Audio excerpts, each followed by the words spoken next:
The city, dozens of people are hospitalized after a late-night shooting at Arcadia Lake. Police say gunfire broke out around 9 p.m. during a large gathering at the lake. No suspects are in custody, but police say there's no ongoing threat. We're working to learn more, and we'll bring you updates on air and online at 5newsonline.com.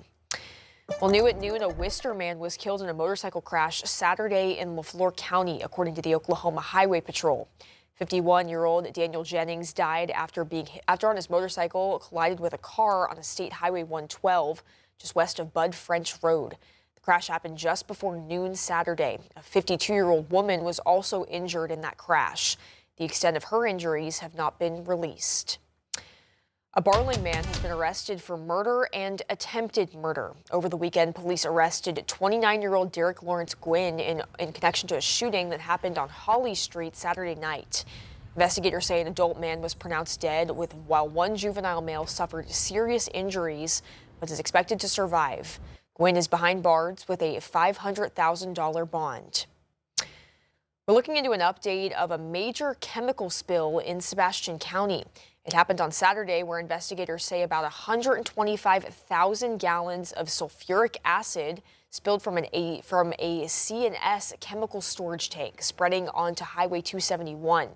Hazmat teams say they contained the leak, and the fire department says crews responded with neutralization efforts to reduce potential hazards. External contractors specializing in containment and environmental cleanup responded to collect, remove, and dispose of those materials. Crews say they're doing continued air monitoring. The U.S. has launched Operation Project Freedom to help ships sail through the Strait of Hormuz. The operation includes nearby guided missiles, destroyers, more than 100 land and sea-based aircrafts, and more than 15,000 service members. But Iran is warning it will attack any U.S. military ship in the strait. U.S. Central Command posted pictures of its commander flying over the Strait of Hormuz ahead of launching Operation Project Freedom to guide commercial ships through the critical waterway near Iran.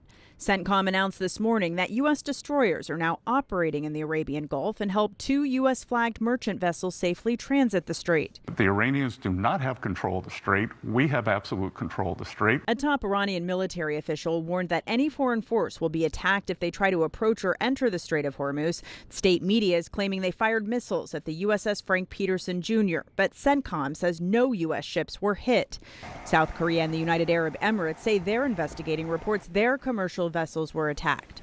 President Trump calls this new operation a humanitarian gesture to help ships that are stranded in the strait. It's not only energy that's in there, it's fertilizer, it's food transport, it's LPG for the more than the billion-plus people in India use to cook. Gas prices climbed even higher overnight, now hitting an average of $4.46 a gallon, up from nearly $3 at the start of the conflict. And there is no breakthrough yet in negotiations. Iran says it received the U.S. response to its latest proposal to end the war. The regime continues to say they will not discuss nuclear issues at this time. Natalie Brand, CBS News, the White House.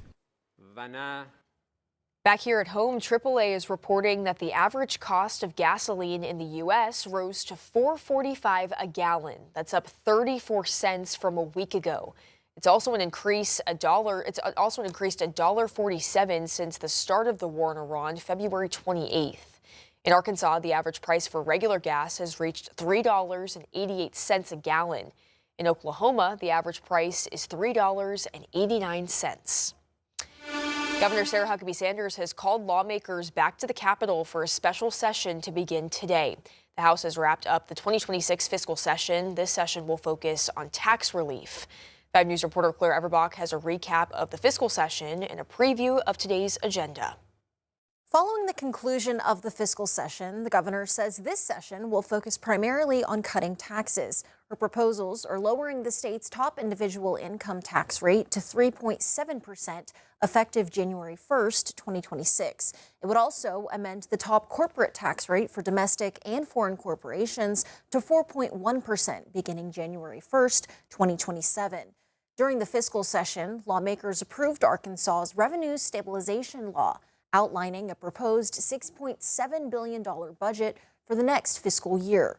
That spending plan increases state funding by more than $200 million and includes major investments in educational freedom accounts, Arkansas State Police pay, and higher education. Lawmakers also outlined how surplus funds would be distributed, with significant allocations going toward Medicaid sustainability, expanded school choice programs, and economic development efforts in West Memphis. The House also approved changes to school funding for newly formed isolated districts, ensuring they receive most of the prior district's per student funding during their transition. For homeowners, legislators advanced a proposal to increase the homestead property tax credit from $600 to $675, and lawmakers selected House Speaker Brian Evans to serve another term, leading the chamber in the next General Assembly. Today's special session begins at 3 p.m. Arkansans can follow legislative proceedings live or watch archive meetings online through the Arkansas House website. Claire Everbach, 5 News. Former President Bill Clinton returned to Little Rock to deliver the keynote address at the 20th commencement ceremony for the University of Arkansas Clinton School of Public Service. About 60 graduates from the class of 2026 marked the 20th cohort to complete the Master of Public Service program. In his remarks, Clinton said the school's mission is for graduates to leave with the tools they need to help advance democracy. Everybody deserves a chance, and everybody's got a role to play, and everybody should have the ability, the tools to live their dreams. And we think if that happens, our democracy will go on. The Clinton School was established in 2004 and offers a 2-year graduate program designed to offer real-world curriculum in civic engagement. And a reminder, the Taneytown City Council is accepting applications following Ward 1 Councilor Amber Ibarra's resignation. Ibarra says she's stepping down for a new role, and the city is now searching for her replacement. Applicants must be registered voters living in Ward 1 in southeast Taneytown. Application details are on the city's Facebook page. The council's first chance to consider a replacement is at the May 19th meeting. A new exhibit at Crystal Bridges is asking students across Arkansas a big question. What does America mean to you? As part of the America 250 exhibit, the museum sent more than 60,000 fabric squares to students across the state. Each one shares thoughts about America, their communities, and their hopes for the future. Members of the Calico Cut-Ups Quilting Guild in Bella Vista are helping students stitch together the pieces together inside the museum. They want less violence, more equality, more diversity, but also they love their family, they love their community, they love their church. I mean, they're really sharing a lot of different feelings in these cards. As the quilts are being finished, they're being displayed inside Crystal Bridges.